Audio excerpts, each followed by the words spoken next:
magbabasketball ngayong araw. Basketball game time. Sabay kain. First time natin magbabasketball dito ng liga. Almost a year din tayo din nakapaglaro. Sumali tayo. Pampa-exercise. Malamig na din eh. Kailangan natin exercise dito. Kasi nagpa--2. Sobrang lamig. Hindi na pwede yung mga hoodie o sweatshirt nyo.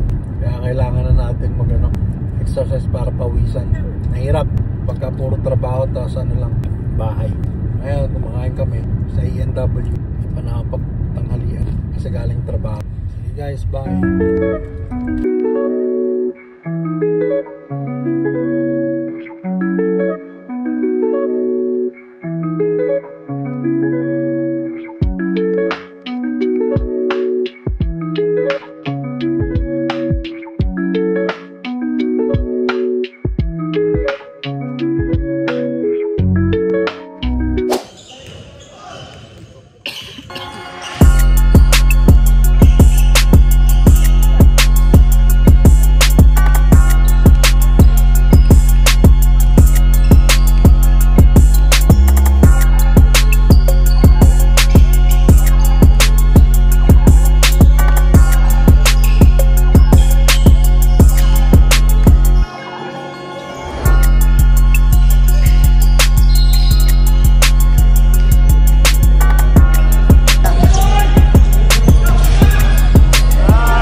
Balik na tayo ngayon. Bye.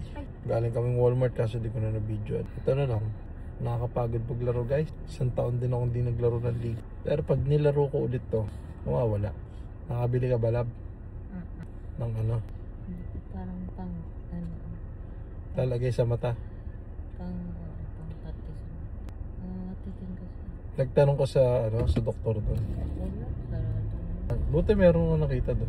Saan naman? Usually, di ba kailangan ng prescription sa ganyan? Ay, hindi ba? Anong binili mo? Muriatic acid. Yung bumubula. Bulagin. Muriatic acid yung binili ng asawa ko. Bubulal, baka araw luminaw yung mata. Kasi medyo madumi yung mata. So, kailangan lagyan ng puti. Di kaya allergy kasi may ganyan. Usually, ang mga tao dito nakakuha sa allergy yan sa mga summer, pa-fall, yung mga ito tulad yung fall o ano kasi yung mga halaman, di ba? Ano sinasabi mo na? Apa, sa bahay nilang kain tayo spam tsaka itlog, no? May siomay pa nga din. Oo nga po yan. Steam ko kaya nun. Pwede pa ba yun? Oo. Nasa freezer lang. So Shanghai, di meron dun Shanghai. Tama, wala na Shanghai. Meron, nandun pa, di natin nakain yun. Yung turon, yung... Gusto mo yan? Pwede. Hindi na mag-i-spam. Magugutom ako dun. Hindi, magkakanin ka pa rin. Pero... Lumpiang sariwa na lang. Oo. Pwede naman. Oo, pwede. Ano ba yun? Prito o ano lang? Bebe. Parang bake siya. Iinit lang. Mabilis lang yan. Sige, init mo na lang. Lahat ba lutuin ko? Kunti lang. Eh, masisira naman yun pag di mo niluto na, di ba? Lahat? Ilang piraso ba yun? Eh, anim okay na yun siguro. Hindi naman natin maubos. Oh my gosh! Si JC kasi yung pagod ngayon araw guys. After work to 2:30, diretso ako sa basketball ligo. Uwi sa bahay, ligo sa basketball.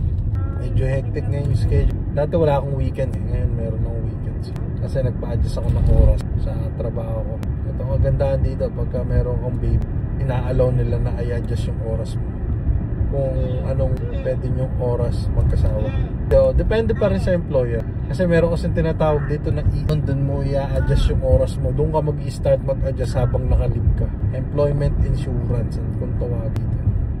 Magandaan dito. Pagka wala ka rin trabaho, pwede ka rin mag-apply nun. $100 din. Nag-apply ako ng EI nun. Magkano lang? 300. Pero meron pa akong job nun. Mas nakuha akong 300. Pero pinakancel ko kasi dineclare ko ng full time. Pero pag part time, pwede ka mag-i-apply. Nung nagpa-rental ako, laan ako kung ano, 2,000. Ay, para ka na rin nagtatrabaho ng isang work. Sa Pilipinas ba, pag nag-maternity ka? Walang bayad. Totoo ba? O doon? Depende, oo. Depende. Pero meron tinatawag na EI, pero ang pahirapan i-claim. Yung maternity leave, meron. Pero usually, 1 buwan nga lang, 2 linggo nga. Pero tapos walang paternity. Wala. Meron ganun. Meron. Paternity, wala. Meron. Pero paternity, walang ganun sa Pilipinas. Ulit. Kaya naman ka bibigyan ka ng, hindi ka na bibigyan ng ganun. Kuloko yung mga tao sa Pilipinas. Lalo na Huli. karamihan ng employer dun. Amoy tae.